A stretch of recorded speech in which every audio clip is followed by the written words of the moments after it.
እቺን ሴት ካያስክ በደንብ ያዛት። የማትይዛት ከሆነ ፈተለቀቃት። በቃ በደንብ የሚይዛት ጋር ትሄድ። ምን ይሆናል መሰለ በቃ ሳትወድ በግዷ ያለ መወደድ ስሜት ይሰማታል። ያለ መፈለጋል የመጠላት ከዛ በዛ ጋር መጥቶ ደግሞ በጣም ታምሪያለሽ ቆንጆ ነሽ ምናምን ሲል እመኔ ነፍሷን ነው የሚወስደው።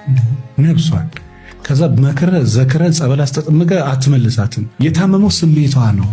ሰውየው ያከመላት ስሜቷ ነው። ሰምታት ታቅም በዛ ክፍተቴ ላይ የሆነ ሰው መጣና ቴንክ ዩ ኢሞሽናል ፔን ነው ያኛው የስሜት ህመም ነው።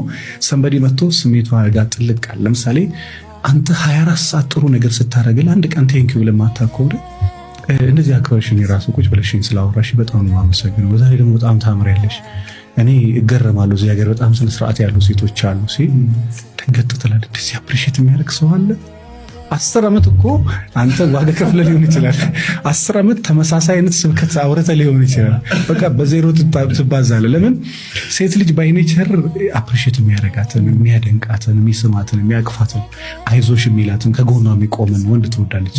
የሆነ ሰው አንተ ያጎደልከውን ነገር እዛ ጋር ካደረገ እመነኝ ከዛ በኋላ ያንተ ንግስና ወንበር ለሌላ ሰው ሰጣ።